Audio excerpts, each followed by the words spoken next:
Saludos, bienvenidos a este noveno episodio de su podcast De lo micro a lo macro. Franklin Vázquez, como siempre, les hará compañía durante todo el trayecto y la duración de esta entrevista que tenemos para hoy, que usted no se puede perder. Pero antes de irnos con nuestro invitado especial en este noveno episodio, quiero recordarles que De lo micro a lo macro se transmite gracias al apoyo del Consejo Nacional de Promoción y Apoyo a la Micro, Pequeña y Mediana Empresa, Promipyme, que de hecho Promipyme tiene una nueva campaña en donde la firma suya va a ser su garantía. Es decir, no va a tener que tener un garante o no va a tener que tener un inmueble, sino con su propia firma, con su sola firma, usted va a tener alcance a un préstamo, a un crédito para su negocio. Y hablando de negocios, recuérdense que De lo micro a lo macro trata fundamentalmente de ayudar a la gente a hacer negocio, de apostar a los emprendedores, a mujeres y hombres de negocios. Y lo hacemos contando historias. Y cuando contamos historias, lo que le decimos a la gente es: aprenda de lo que el otro hizo. ¿Y por qué? Porque definitivamente cuando usted oye las historias de todos los que vienen a este podcast, usted definitivamente aprende. Y no solamente que aprende, sino que toma herramientas útiles de lo que se hizo bien y también de lo que se hizo mal para que no se vuelva a repetir. Y también les recuerdo que este podcast De lo micro a lo macro pertenece al grupo Cifras Consultores SRL. Y hoy tenemos un invitado muy especial. Vamos a estar hablando de la historia del ron en la República Dominicana. Sí, así como lo oye. Y tenemos un invitado muy especial, que estamos hablando de Alfonso Cochón Calvo, quien es presidente corporativo de Bodegas Cochón Calvo. Tal vez Cochón Calvo no le dice nada y la bodega tampoco. Pero si yo le digo que es el presidente corporativo y miembro del Consejo de Administración también de Ron Siboney, un ron histórico que nació en 1920. ¿Es el dato real? Así es, así es. Buenos días. Bienvenido, Alfonso, por estar con nosotros y aceptar esta invitación para este noveno episodio de este podcast De lo micro a lo macro. Vamos a contar la historia de Ron Siboney, vamos a contar la historia de Bodega Cochón Calvo. Bueno, de todo agradecerte esta invitación a tu programa y espero que sea de utilidad para todos tus oyentes. Bueno, hay que hacer una bifurcación interesante primero, un dato. Cuando hablamos de Cochón Calvo y cuando hablamos de Ron Siboney, se piensa que es lo mismo, no necesariamente. Por ejemplo, Ron Siboney nace en 1920, pero ya Bodegas Cochón Calvo, en aquel entonces Cochón Calvo y compañía, fabricaba otros rones antes de Siboney. O sea, tenemos el ron Don Jorge, ron Champion, ron Caribe Viejo, ron Brandy, ron Perla Escarchado, un sinfín de marcas que precedieron a Ron Siboney. Ron Siboney fue, dentro del catálogo de marcas, fue una, pero fue la que despuntó y la que luego realmente caló en el pueblo dominicano. Pero mira lo interesante, Alfonso, de contar las historias. Porque todo eso que tú estás diciendo, yo estoy totalmente seguro que nadie conocía eso. Entonces, el hecho de que tú digas acá, hay que hacer una bifurcación, es decir, hay que ver la historia antes de la aparición del Ron Siboney y el lanzamiento de Ron Siboney, que se convirtió en un momento determinado en una marca que penetró el mercado de manera importante. Pero en ese escenario, Alfonso, ¿cómo se da ese repunte de Cochón Calvo o de la bodega Cochón Calvo? ¿Cómo se da el repunte y cómo aparece Siboney y cómo entra a lo que es el mercado del ron? ¿Cómo entró? Bueno, una muy interesante pregunta. Fíjate, primero es oportuno saber que la fundación de Ron Siboney se debió a los hermanos Cochón Calvo. El tío Claudino, tío abuelo, que fue el primero que precedió en la llegada, y después trabajó a mi abuelo, que en ese momento estaba viviendo en Uruguay. Nosotros somos procedentes de la familia de España, de Galicia, de Pontevedra. Y el tío Claudino se fue de Dominicana en el año 51, no compartía, digamos, el aspecto político de la era de Trujillo. Mi abuelo sí quedó y además fue el único que casó con dominicana, por tanto sus raíces la echó aquí bastante profunda. Y mi abuelo quedó entonces al cargo de la licorera desde esa época prácticamente. Te decía que el ron Siboney tuvo un gran impacto porque fuimos el primer ron que se envejeció en esta isla completa. ¿En qué sentido? Los rones en aquella época eran rones de un año. Hoy en día los rones de un año, para todo el que nos escucha, son los rones dorados, los rones blancos, pero el ron Siboney cuando salió en 1920, estamos hablando de más de 100 años, ¿verdad? Sí. Bien. 105 años. Exactamente. Utilizamos alcoholes, rones de 3 años de envejecido. Eso no lo tenía nadie aquí. Nadie. Te puedo decir que por los años 70 es que viene a envejecerse en las otras compañías amigas y competidoras en el mercado que vienen a envejecer ron. Aquí tradicionalmente eran los rones dorado y blanco que estaban en el mercado. Pero entonces eran rones crudos. Bueno, un año de envejecimiento. Un año de envejecimiento. Un año de envejecimiento. Y el reserva especial, Siboney Reserva Especial, más conocido por el público como el tapa roja, tenía 3 años de envejecido, porque había 2 Siboney, el tapa verde y el tapa roja. Te estoy hablando de muchos años. De muchos años. Hacia atrás. Entonces el tapa verde era el ron de un año y el tapa roja era un ron de 3 años de envejecido. Que se envejecía en aquella época, incluso, bueno, es algo un poquito muy profundo. Pero tómate tu tiempo. Con filete y carne que se le ponía dentro de las barricas y eso aceleraba el envejecimiento. Un dato muy interesante. Porque tampoco vayamos a menospreciar de que un año de envejecimiento es crudo. No, eso tiene que ver mucho con las condiciones climatológicas. Por ejemplo, un año de envejecimiento en el Caribe, en nuestro país, equivale a 3 años de envejecimiento en Escocia. Okay. ¿Por qué?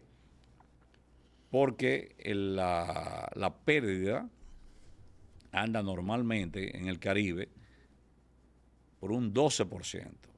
La pérdida en el proceso de añejamiento. De evaporación. Okay. Por un 12%. Okay. En cambio, en climas templados, como en Escocia, anda por un 2%. Por tanto, nosotros no nos podemos dar el lujo de tener una barrica llena de alcohol por más de 10 años, por ejemplo. Cuando tú vienes a buscar, te queda quizás la mitad. Por eso, hoy en día ya los rones dominicanos que están, yo te diría, haciendo una parte, yo entiendo que actualmente el ron dominicano, muchas marcas, está pasando la mejor etapa de su historia en cuanto a calidad, presentación, etiquetado y allende los mares, la calidad ya apreciada de los productos en muchos mercados, Europa, Asia y América. Yo te diría que es la mejor etapa, sin duda alguna, que vive el ron dominicano. Aunque vamos a volver a ese tema más tarde, pero ¿a qué tú crees cuál es el origen de eso que tú estás planteando? ¿Sí? De que esta es la mejor etapa del ron dominicano en cualquier empresa o cualquier tipo de ron. ¿A qué se debe ese boom general? Bueno, yo te diría que una opinión muy personal, pero compartida por el sector. Yo te diría que hay una iniquidad fiscal. ¿En qué sentido? ¿Cómo va a ser que el ron dominicano, que es marca país, de hecho, hace unos años fue la primer marca colectiva de República Dominicana, fue el ron dominicano? Creo que después le siguió el cacao o el café. Y ya hace 2 años más o menos, o 3, algo así, ahora no preciso, ya tenemos denominación de origen. La denominación de origen del ron dominicano es que debe provenir el alcohol primero de caña de azúcar sembrada en suelo dominicano, alcohol de destilación en destilería Dominicana. dominicana y envejecido mínimo 1 año en barricas. Por tanto, bueno, la pregunta que me hacía, perdón, es ¿a qué se debió? Bueno, muy sencillo. En vez de los gobiernos dominicanos, el Estado, los gobiernos, proteger una industria nacional como es el ron dominicano, lamentablemente lo que siempre hemos sido es penalizados por esa voracidad fiscal de los gobiernos, de todos. O sea, yo te puedo poner ejemplo de otras marcas en otros países donde el Estado, al contrario, subvenciona la producción del ron. Lamentablemente en nuestro país es al revés. Cuando los gobiernos se ven que necesitan recursos, casi siempre van hacia el ron a penalizarlo. Entonces es una iniquidad fiscal en vez de tú defender y exaltar el ron dominicano. Porque cuando hablamos de marca país y nos vamos a otros café, cacao, esos son commodities. Sí. Pero en el caso nuestro, no es la caña de azúcar, ni es el azúcar la marca país. La marca país es el ron dominicano. Y eso lo hemos hecho las marcas. Las marcas. No el commodity. Ya. No el azúcar. Las marcas es que hemos construido para orgullo nuestro y del país el ron dominicano como una marca país que identifica evidentemente nuestro país en el mundo. Entonces eso nos obligó, retomando tu pregunta, eso obligó a tener que exportar. Evidentemente, como tiene mejores precios y el ron dominicano está apreciado en mercados internacionales, obligó, quieras o no, a tener que, para tú competir en mercados mejorar la calidad, mejorar todo el packaging que presentamos, o sea, botellas, tapas, etiquetas, sabores, filtros. Por ejemplo, yo te voy a hacer un pequeñito que podemos luego llegar ahí. Vamos a volver ahí. Quien te habla, cuando estuvo asociado con la empresa Beica, voy a agradecerle que me dejaron ser y hacer cuando volvió el Siboney al mercado en el 2004. Nosotros fuimos los primeros que le pusimos dosificador a la botella. ¿Qué es el dosificador? Bueno, lo que tú ves, el pichuete. Ah, ok. El filtro. El filtro. Dosificador. Fue okay. Siboney el primer ron dominicano que utilizó el filtro o dosificador en sus presentaciones. Alfonso, ¿cuáles son las etapas que ha pasado el ron Siboney desde sus inicios hasta el día de hoy? Si se pudiera plantear en etapas 1, etapa 2, por ejemplo, en los orígenes, en 1920, de ahí en adelante, ¿cómo es el proceso de expansión, crecimiento y desarrollo? ¿Y qué tanto costó eso? Sí, bueno, 1920 en la marca, pero Colchón Cable y compañía estaba produciendo rones desde 1916, cuando la intervención americana, el tío Claudino vio una oportunidad, él era banquero y también producía gaseosas en Puerto Rico, se trasladó a Dominicana, entonces ahí fundamos la destilería Colón, que estaba en la margen del río Sama, lo que es hoy la avenida del puerto. Entonces, Destilería Colón. Destilería Colón. Ok. Colchón Cable y compañía fue la primera empresa licorera totalmente estructurada. O sea, que tenía su destilería, su licorería, y todo ese proceso era de producción continua. Porque hubo muchos productores, más de lo que el imaginario público pueda tener en su cabeza, de gente que intentó emprender, producir rones. Pero en ese entonces era unos rones artesanales, en alambique, y prácticamente al decursar de los años, prácticamente pudimos subsistir 4 o 5 marcas, no más, que permanecen actualmente en el mercado nacional e internacional para prestigio de la industria. No. Entonces te diría, tu pregunta, esos primeros años, muy interesantes, que eran, imagínate, con 2 guaguas Ford, el mismo abuelo se trasladaba en el país entero con las cajas de ron a llevarla a todas las provincias remotas, al sur profundo, a Higüey en esa época, a todo el país. Entonces era, digamos que en ese momento el abuelo que nacía, porque el que vaya a presumir de fechas de producción de ron antes de los 1900, yo te diría que no obedece la verdad. Okay. No obedece la verdad. El ron aparece después de 1900. No, apareció antes, pero eran intentos, Okay. Agua, alcoholado, cosas así. Después de la década yo diría del 30 realmente, y en el 40 es que el ron se pone pantalones largos. Pero en la década del 20, el 27, otras firmas licoreras es que también comenzaron a tener sus destilerías, su producción continua y demás. Entonces esos años, pues bueno, fueron años para inmigrantes, como era mi familia, muy interesante, de mucho trabajo, de un arduo trabajo, de mucha responsabilidad, de mucha honestidad, porque en la industria se hacen muchas cosas, pero yo a mucho orgullo llevo que en Colchón Cable y Compañía nunca hubo nada ilegal, nada ilícito que nos pueda poner en una situación difícil o que nos puso, muy al contrario. Te voy a hacer una anécdota. Por favor. Cuando ocurrió en el Sancenón, en 1930, 30, perdón. Que Trujillo tenía apenas 17 días en el poder, como tú comprenderás, eso destruyó prácticamente el país, la ciudad de Santo Domingo. Y la ciudad de Santo Domingo. Sí. Y no había prácticamente cómo hacerle frente a todos esos muertos y demás, que creo que se dice que eran quizás 3,000 y pico de muertos. Que era mucho en ese tiempo. Prácticamente la sanidad pública era muy pobre, muy paupérrima, y se tuvo que recurrir al alcohol de Colchón Cable y Compañía para desinfectar todos los heridos. Pero mira, ese es tremendo dato. Claro, y tú sabes dónde está la fosa común de todos los muertos del huracán Sancenón. ¿Dónde? Donde hoy está el Parque Eugenio María de Hostos.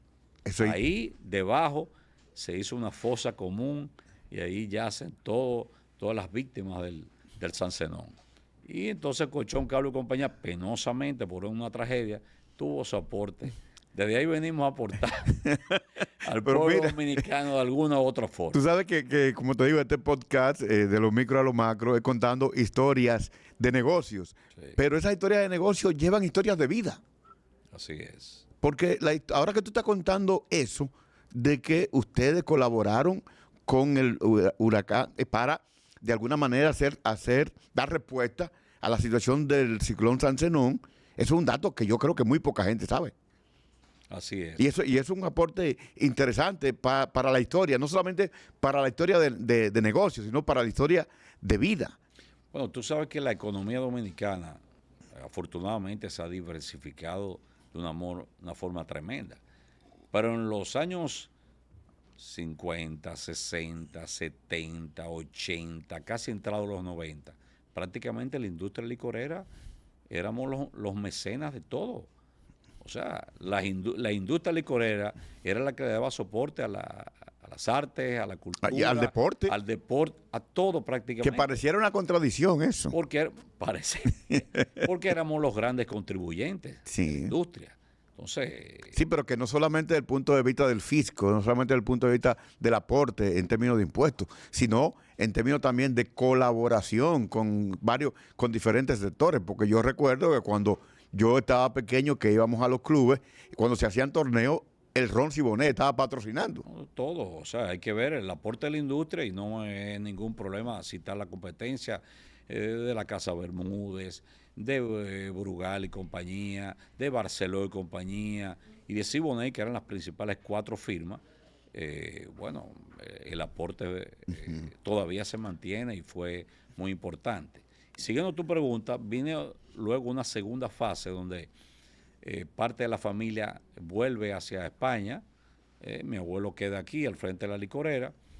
vienen momentos difíciles, pasado, digamos, la guerra civil, los primeros años de la década del 70. Entonces, dos tíos abuelos míos, y esto sí quiero dejar esto plasmado como para las nuevas generaciones, la importancia de lo que es la unidad familiar.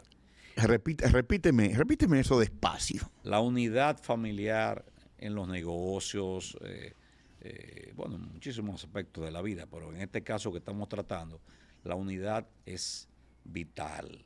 Esos dos tíos abuelos míos, uno emigró por razones sencillamente familiares, que quiso volver a España, y el otro tío abuelo, pues por confrontación con el régimen imperante. Entonces, bueno, después tú sabes que el país, después de la muerte de Trujillo, vino qué Consejo de Estado, qué derrocamiento de Bosch, qué guerra civil, qué revolución, perdón. Entonces, eran épocas difíciles para cualquier tipo de negocio. Más que Colchón Calvo estaba en la Padre Villini, la zona constitucionalista, ¿verdad? Que me imagino que habrá miles de anécdotas de cómo uno ayudaba a los combatientes con ron, con alcohol o con guarecerlos, mil y unas historias. Sí. Pero eso en los años 70, cuando empezaban los años 70, nosotros tuvimos como familia un acercamiento para vender parte de las acciones, sobre todo esos dos tíos abuelos que habían vuelto a España, y el primer acercamiento se hizo con Gulf and Western, lo que es hoy Central Romana Corporation, con el señor Bludor.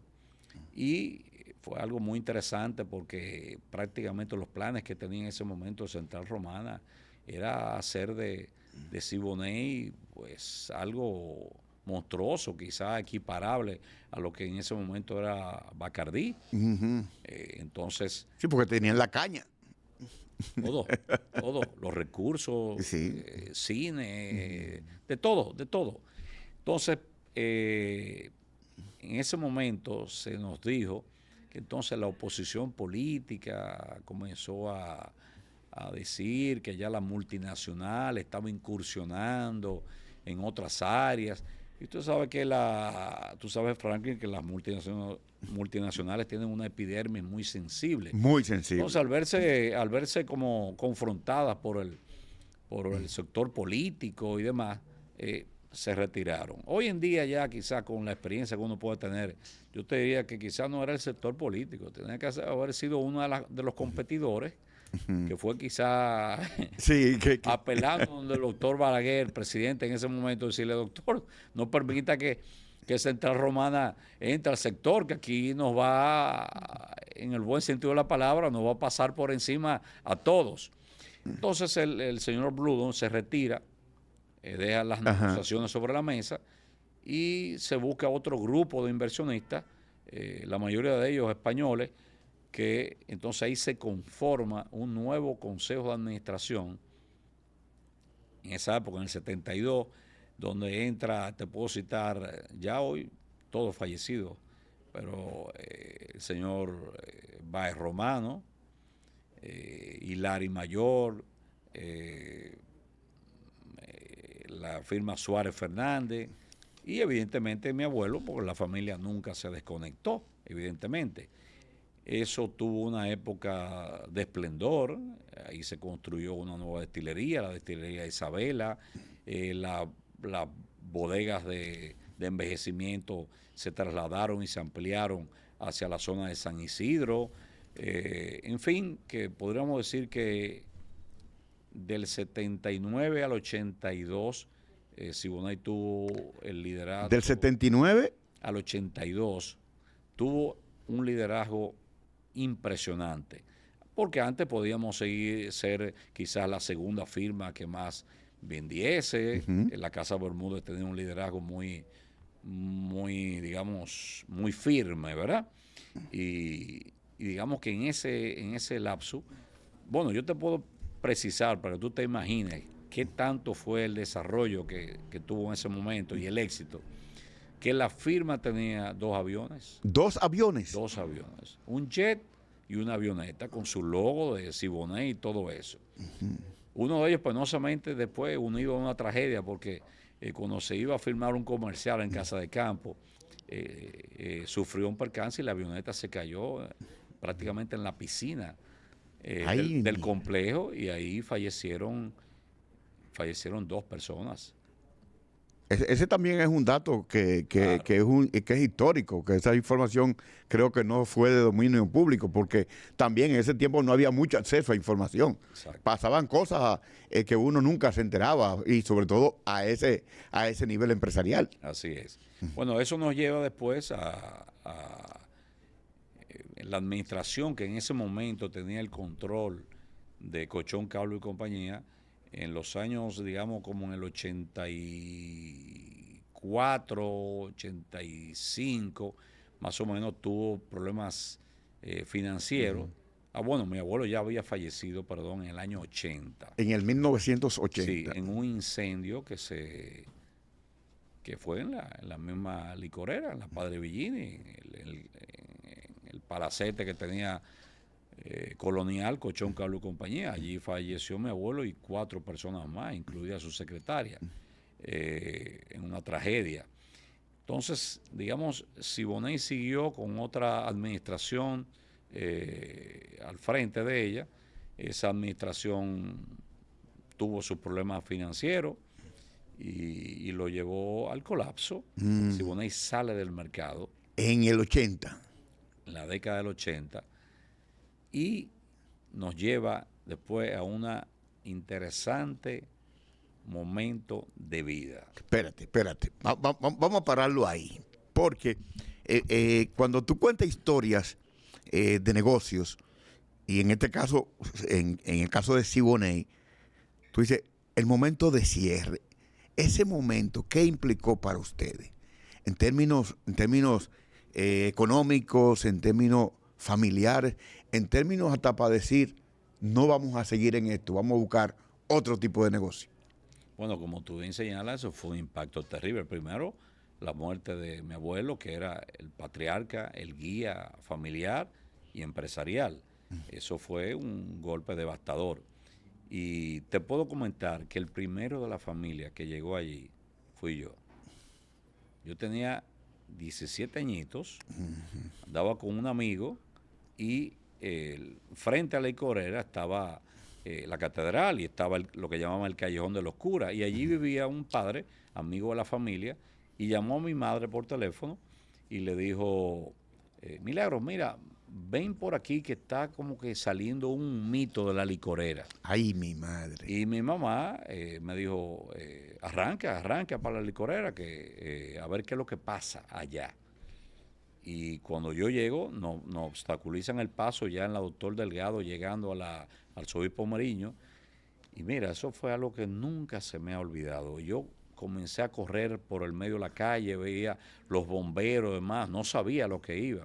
Y cuando llego a la puerta de la licorera, eso era un incendio voraz. Internamente. Que destruyó todo eso. Y entonces ahí me encuentro con un pariente afuera que me reconoce, un niño, un jovencito, y me dice, no, tú no puedes pasar. Y yo, no, quiero ver a mi abuelo, ¿qué es lo que pasa? Me dice, no, tu abuelo falleció. Ay, Dios mío. Mira, eso me marcó. ¿Y me engrifo yo? Toda la vida. Me marcó que decidió el curso de mi vida actual. ¿Por qué? Te puedo decir que mi nombre completo es José Alfonso Colchón Jiménez. Y yo comencé desde ese momento a utilizar el apellido compuesto de mi abuelo, Alfonso Colchón Calvo. Sí, que no es lo que tú tienes registrado en tu, ¿cómo se llama esto? En tu cédula ni en tu...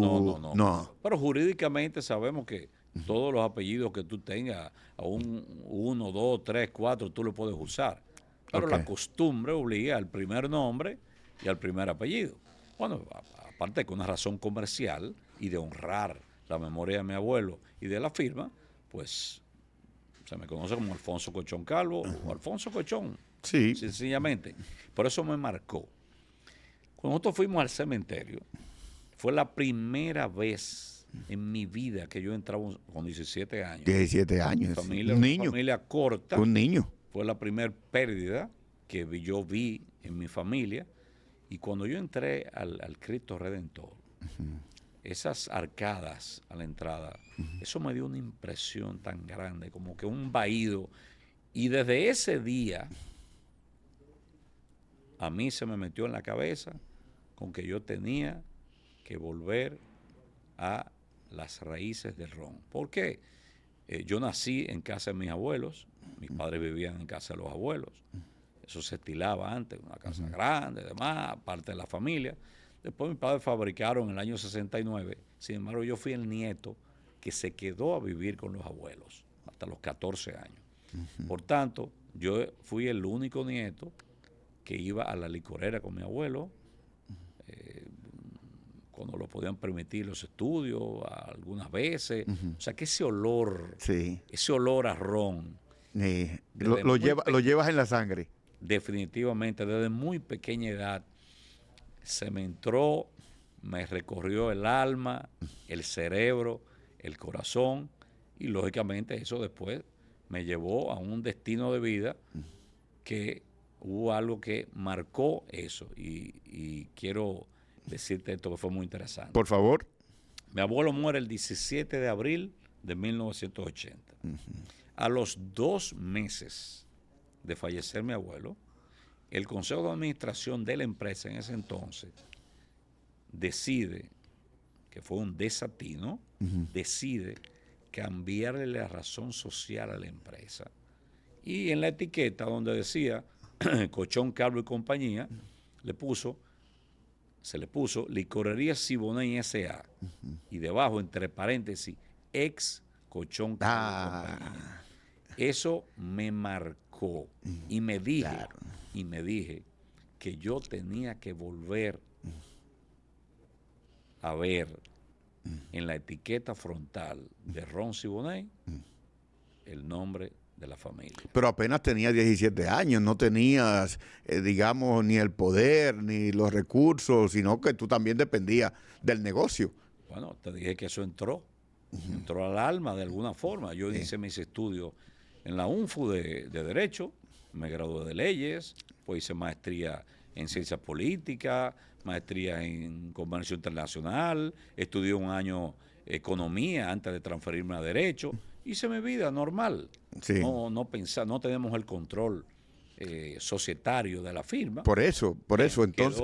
Quedó mi tío Carlos laborando allá en Siboney. Mi padre después tuvo una distribuidora. Entonces, en cierta forma, seguía la vinculación con la empresa, evidentemente. Y mi padre era miembro del Consejo de Administración. Pero yo seguí mi vida, pero algo me decía que el destino te tenía que volver a ya llevar estaba asignado para ser Siboney. Impresionante. Y eso, entonces, en los años 90, con mis conocimientos jurídicos, yo comencé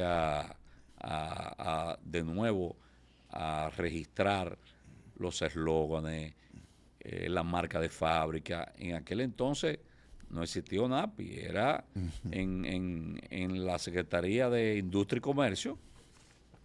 Y yo comencé un largo camino silencioso, porque mi vida seguía normal en otros ámbitos, registrando la marca, los derechos de autor, hasta que eso me llevó, algo muy interesante.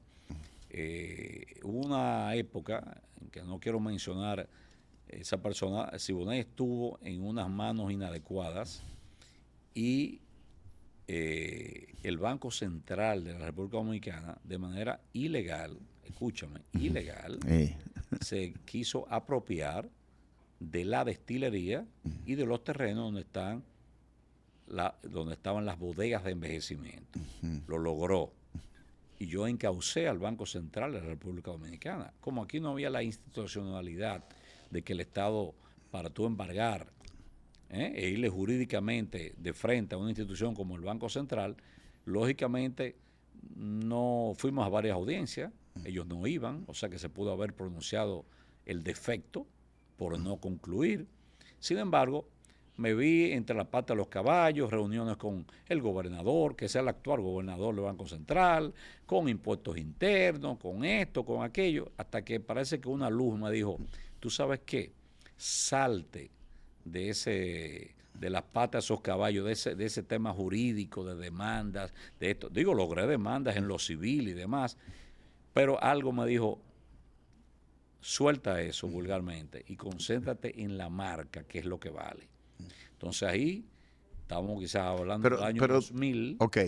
2000. Sí, pero quiero para que el que está viendo este episodio lo tenga estructurado en el sentido de qué tiempo dura cerrado, digamos, o no cerrado, el tiempo que tú dices de la muerte de tu abuelo en adelante hasta llegar a ese proceso que tú iniciaste. No, cerrado del 86 hasta el 2004. Pero fue mucho tiempo. Pero bastante. Entonces, me cupo el orgullo y el honor de ser quien volviera a llevar Siboney al mercado dominicano. Ahí no tuvo que ver mi familia, nadie. Solo mi madre sabía en un momento determinado en los pasos que yo andaba y mi padre, y todo discretamente, pese a que yo le dije a los tíos, tengo la marca, la recuperé, vamos a volver al Siboney. Bueno, no, me miraron como, bueno, mijo, olvídate de eso ya. Quizás no pensaron que, no podían pensar que un joven en esa edad tuviera tanta carga emotiva adentro para poder acometer a una acción como esa. Eso fue, quiero que sepa que cuando Siboney volvió al mercado, eso fue objeto de varios estudios de tesis en universidades.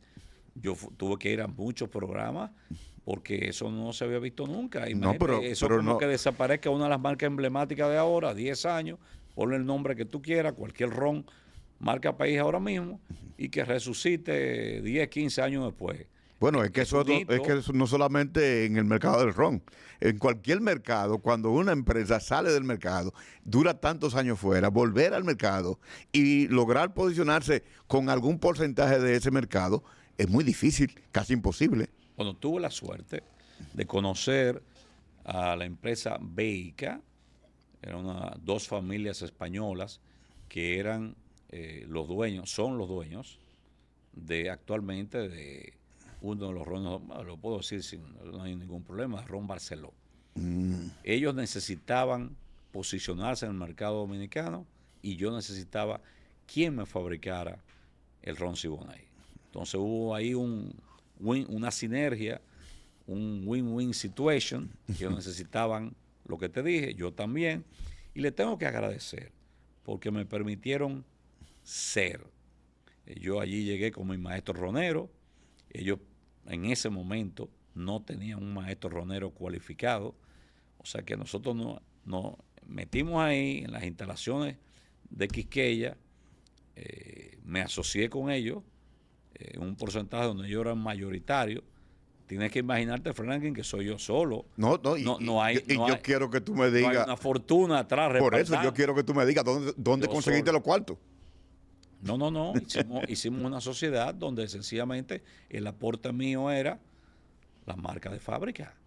La marca. Ese certificado tiene un valor. Pero tú estabas cerrado.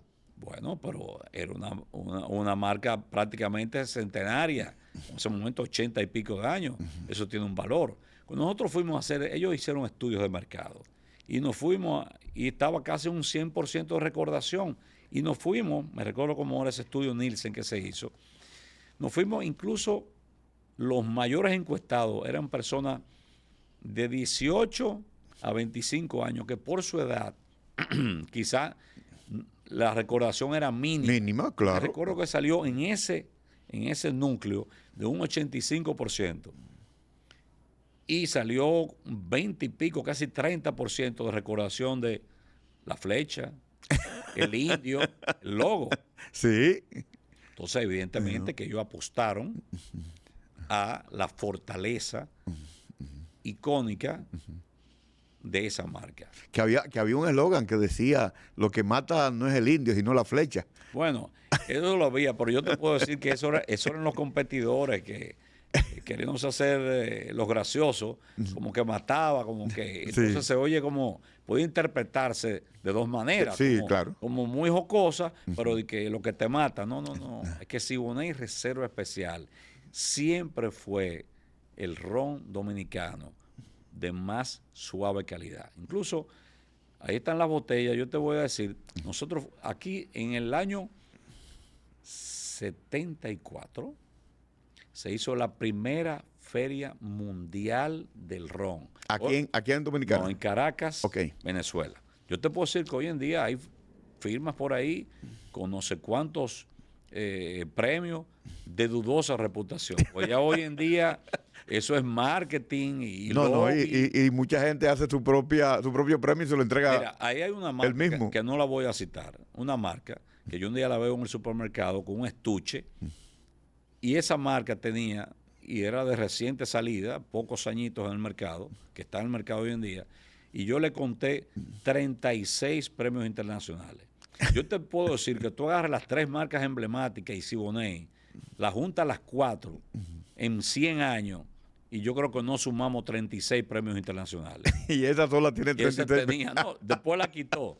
Después la quitó. Lo que te quiero decir, y fuimos a Caracas y ahí competimos los rones dominicanos y el único ron premiado con la medalla de elaboración, sabor y aroma fue el ron Siboney Reserva Especial.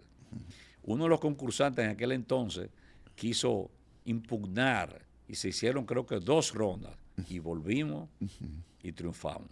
Entonces el Siboney siempre ha sido un ron que tiene una calidad incuestionable. Ustedes fueron líderes del mercado en un momento determinado. Sí, claro que sí. Y, no, y sobre todo en el segmento premium. Porque el segmento premium en aquel entonces era el Siboney Taparroja, el Reserva Especial. O sea, el Sí, pero líder del mercado... ustedes en los barrios eran también, no líderes, pero competían muy bien. No, no, claro, porque quizás sin el quizás, el que tenía la cuota de mercado mayor era la Casa Bermúdez, pero su producto emblemático y el que le daba toda esa penetración era Bermúdez Dorado. Nosotros tenemos Reserva Especial, Ok. o sea, un ron con 3 años de envejecimiento que no lo tiene ningún ron dominicano. Entonces ese liderazgo después llegó. En el año 86 emerge Barceló, recuerda aquella campaña con 440 y después aquellos anuncios emblemáticos de Dandy Rivas Sí, que hicieron no, historia, en que no historia. sé por qué los amigos de Beca desecharon un material tan interesante, apelando a toda la dominicanidad. Entonces, luego emerge en el liderazgo Brugal como por el año 92 más o menos. Pero emerge Brugal por una circunstancia histórica que no se vuelve a repetir. ¿Cuál es? No se volverá a repetir jamás. ¿Cuál es? En la década del 80 pasaron 3 cosas. Primero, La muerte de mi abuelo. Eso evidentemente movió claro, el piso a la empresa. Sí, claro. La disputa entre los hermanos Bermúdez. Eso fue casi mortal para la Casa Bermúdez. El fallecimiento de don Miguel Barceló, que era el titán de Barceló. Esas 3 circunstancias hizo que Brugal en un momento determinado se quedara casi prácticamente solo. Evidentemente aprovechó Claro. la oportunidad Sí. y luego, esa es una opinión muy personal, luego de su unión con la casa Edrington, que los compró, evidentemente que ha habido una mejoría en sus productos. Pero hoy en día yo te diría que tú agarras un Siboney, un Brugal, un Bermúdez, un Barceló y otras marcas. Vi un magnífico ron de Isidro Bordas también. O sea, es la mejor etapa que está viviendo el ron dominicano, nacional e internacionalmente. Esa calidad ha permitido a que el ron dominicano se exporte a N cantidad de países, algunos con una penetración efectiva, otros con una presencia limitada, pero el ron dominicano está siendo apreciado y preciado, tanto en calidad como en los precios que hay que pagar por ello. Vamos a la parte en donde renace Siboney. ¿Cuáles estrategias implementaste? ¿Cómo entraste al mercado a competir en términos de precio, en términos de calidad, alcance nacional, exportaciones? Brevemente, hazme un recuento de ese renacimiento. Bueno, tendré que tratar de condensar rápidamente. Sí, muy interesante tu pregunta. Como te decía, yo era una marca debajo del brazo, un certificado. Entonces ahí conozco a las dos familias, dueñas propietarias de Ron Barceló. Nos unimos, creamos entonces Bodegas Cochón Carlos. Yo sencillamente le puse la palabra bodegas a lo que era la firma Cochón Carlos y compañía. Ok. Bodegas Cochón Carlos, y nos relanzamos un 24 de noviembre del 2004. Ya del 2003 estamos haciendo las pruebas de elaboración de los nuevos productos y demás. Se hace ese relanzamiento y entonces la firma Beica y Bodegas Cochón Carlos estamos en la misma empresa, con los mismos alcoholes, cada uno con su formulación distinta, evidentemente, y cada uno con una estrategia de venta casi similar, pero el dominicano en ese momento no entendía que dos firmas competidoras de toda la vida se pudieran unir y estuvieran en la misma firma, ¿verdad? Entonces eso, como he dicho quizá en reiteradas veces en este conversatorio entre tú y yo, me dejaron ser. Y yo te puedo decir, los hitos que se lograron en ese momento fue con Siboney y luego con Barceló, pero en ese momento fue con Siboney y son hitos que hoy que cambiaron el curso del ron dominicano. ¿Cuáles fueron esos hitos? Fácilmente. En ese momento, por ejemplo, el ron, los rones que estaban de preferencia en el país estaban en botellas oscuras. Cuando se me propuso, que era una botella larga, que hoy en día la tiene la empresa Barceló para un ron que se llama Dominican Fiesta, que lo exportan a Chile, yo la vi y dije, no, imposible, imposible. Es que la gente tiene que disfrutar, conectar con los sentidos, con el color, ese color ambarino del ron, y mientras más envejecido, con más oscuro, con sus diferentes notaciones. Y yo impuse un criterio y ellos me lo permitieron. Yo le dije, no. Si tú me buscas, le dije al director general de Barcelona en ese momento, si tú me buscas una presentación de un ron premium en una botella oscura, no hay problema. Mira, no sé cómo yo dije eso. Hay cientos de islas del Caribe. Y él tenía un librasco así y me dijo, no, claro, muchos. Digo, bueno, vamos a ver. Dios me ayudó. Porque es verdad que existían. Pero él en esa revista no encontró un solo. Entonces ahí cambiamos y nos fuimos a las botellas actuales, la presentación actual, que tú puedes percibir el líquido. Como te digo, eso era que en ese momento era Barceló con la ñonguita pequeña, el pitufo, sí, y Brugal con la mallita, ambas botellas oscuras, donde tú no podías percibir el líquido. Te digo más, las botellas tenían una etiqueta como en el cuello. Eso desapareció. Las tapas tenían aquel troquelado feísimo que decía rentas internas a 0.5, troquelado, ¿verdad? Yo me busqué la ley, me ayudó a haber sido abogado, licenciado en leyes, y la ley decía troquelado o grabado. Yo prácticamente me emburujé, como decimos vulgarmente, con las autoridades de impuestos internos y logré decirle que no, que permitía ser grabado. Entonces grabamos la tapa y ahí yo le puse el indio Siboney en la tapa. Interesante historia. No, y dos más para finalizarte. Por favor. Ninguna botella dominicana tenía un relieve en el cristal. Al yo quitarle la etiqueta de arriba del cuello, le grabé de establecido el logo del indio y 1920. Entonces fuimos la primera botella de ron dominicano que le puso algo a la botella un relieve, ya sea una fecha, ya sea un logo o una firma. Como actualmente tenemos las presentaciones nuestras del blanco, donde está la firma plasmada de mi abuelo en la botella. Y la última era, como te dije, el filtro. Nadie tenía filtro o dosificador.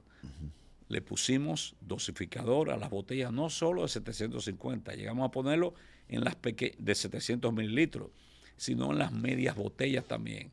Entonces, todo eso enriqueció la industria. Las demás firmas, pues evidentemente tuvieron que seguir ese mismo camino recorrido por nosotros, porque todo eso fue en beneficio de la industria, de todos.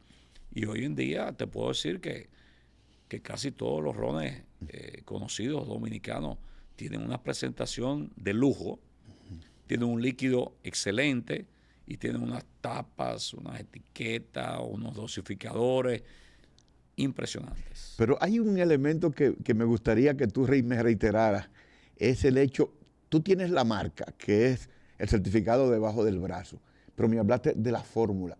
¿Cómo tenías la fórmula? No, la conservamos por mi abuelo. Yo lo tenía prácticamente en una caja de seguridad de un banco dominicano. Ok. Evidentemente se le tiene que entregar a lo que ¿Al socio?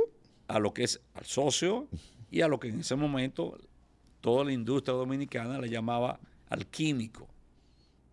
Te doy otro dato más. Dime. Aquí a todos los que elaboraban el ron y demás se le llamaban químicos. El químico de Siboney y el químico. Yo fui la primera persona, viendo historia en otro lado, que le dije al extinto Iván Báez, que fue nuestro maestro ronero, y le dije, no, usted no se va a llamar químico. Usted se va a poner una bata blanca, usted se va a poner el logo del ron, y usted se va a llamar, se le va a hacer conocer como maestro ronero, que de verdad lo era. Maestro ronero. Maestro ronero. De ahí todas las firmas han seguido elevando el nivel de esos grandes profesionales y se le dice maestro ronero. Ya tuve otras firmas, maestro ronero de tal generación, de X generación, y hasta ese momento se le decía en todas las empresas licoreras el químico. Interesante, Alfonso. Ya estamos casi en la última parte del episodio, pero yo estoy disfrutando esto porque hay muchos datos que la mayoría de la gente desconoce, porque ¿es fácil la industria del ron o es un mercado difícil la fabricación propiamente de ron? Es una fabricación interesantísima. Mira, ¿necesita mucha gente para eso? Sí, claro, una industria.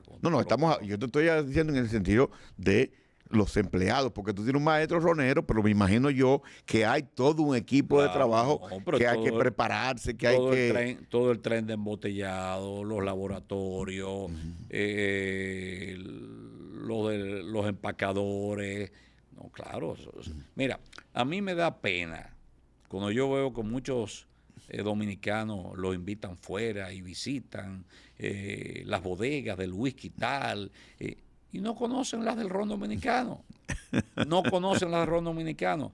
Aquí hay empresas que tienen unos parques, donde te le dan un tour guiado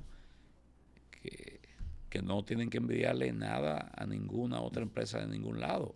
Y cuando tú entras allí y sales, tú sales respetando el ron dominicano, sin duda alguna. Entonces, básicamente nosotros los dominicanos, nos bebemos nuestro producto, pero no conocemos tanto ese proceso fabril. Quizás ha sido una debilidad nuestra de no transmitirlo, claro. Pero hay otras firmas que ya están muy contestes con eso y están dando una labor, vamos a decir, de dar a conocer desde ese proceso desde inicio hasta finales. Muy interesante. Innovaciones tecnológicas. ¿Cómo ha manejado el tema del cambio tecnológico, el tema de la inteligencia artificial ahora mismo? Todo el tema que de alguna manera implica modernización de procesos, transformación organizacional. Bueno, imagínate que cuando aquí tradicionalmente los parques de barrica, las barricas se ponían de forma horizontal. Imagínate tú un parque que tenga, por ejemplo, 50,000 barricas y haya una que esté derramando líquido en ese momento, para tú identificar quizás en un séptimo nivel una barrica. ¿Tú te imaginas? Hoy en día casi todo el mundo las tenemos de manera vertical, en un pallet de 6 barricas, o sea que en unos 10, 15 minutos, con un montacargas, te baja desde la serie, que son 50 y pico de barricas, de un sexto nivel, sube un montacargas, te baja 6 barricas y en minutos te la descarga, va a un bache para su posterior, digamos, proceso de embotellar y demás. Y por el otro lado, esa misma barrica, se le entra ese alcohol que ha llegado de la destilería a 96 grados y ahí es que comienza ese proceso mágico de el envejecimiento del alcohol, que al entrar a una barrica ya comienza el proceso fabril y comienza el ron con toda su magia y esplendor. El momento actual de Ron Siboney y las expectativas hacia el futuro, ¿cuáles son? Bueno, desde el año 2015 se rompió la sociedad que manteníamos con el grupo español y nos asociamos con la familia Risec y con United Brands Dominicana, una empresa que ahora mismo está muy bien posicionada, United Brands, con un portafolio interesantísimo de rones, vodka, ginebra, tequila, importación. De la familia Risec no tengo que decirte que cuando yo me senté a negociar, solamente le dije, me voy a asociar con ustedes por el prestigio moral que tiene tu familia y el económico indudablemente. Se selló allí una gran alianza y hoy en día United Brands es que socios importantes como el que más son los que manejan toda la logística de distribución, comercialización del producto.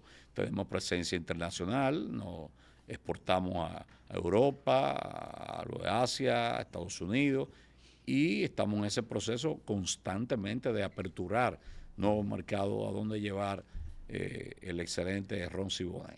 Me dijiste que esa botella que vemos acá todavía no ha salido al mercado. Todavía lo hará en un par de semanas. ¿Cuál es esta? Esta es el 1920. Esta botella que está en el extremo izquierdo es la que actualmente es la del centro. La del centro, en 1920, cambió hacia esta botella que está en el extremo. Y también próximamente vendrán 2 nuevas presentaciones de 2 productos de la familia de la Casa Siboney. Es decir, que tenemos Siboney para rato. Claro que sí. Alfonso, una última pregunta. Normalmente queremos que se le mande un mensaje a los jóvenes, a la gente que está empezando, al que quiere incursionar en negocios. Tú has pasado mucho, es decir, todo el trayecto no ha sido lineal y ha habido obviamente altas y bajas. ¿Qué tú le dirías a un grupo de jóvenes que en este momento están empezando negocios? Mira, puede parecer un cliché, pero persistir, que sus sueños traten de hacerlo realidad, que no los abandonen, que tengan disciplina, mucha disciplina, honestidad y que tengan un norte. Porque cuando el ser humano sabe hacia dónde va y se fija un norte y lo hace con esas características que te he dicho, si no lo logra, llega muy cerca. Y es así. Yo creo mucho en la persistencia. Gracias, Alfonso, por esta conversación tan interesante. Viste que ya pasó 1 hora. Increíble. Increíble. Definitivamente una buena conversación que yo sé que todos los que nos están viendo han aprendido, han conocido historias que nadie sabía. Y lo que dice Alfonso ahora mismo ahora mismo, el tema de persistir, no detenerte, porque de alguna manera también tener un norte, persistir, te puede llevar exactamente a donde tú quieres estar, pero implica también mucho trabajo. Recuérdense que este podcast sale gracias al aporte que realiza y la colaboración del Consejo Nacional de Promoción y Apoyo a la Micro, Pequeña y Mediana Empresa, Promipyme. Este es nuestro noveno episodio y ya nos veremos en una próxima entrega del podcast de lo micro a lo macro. Franklin Vázquez les hizo compañía.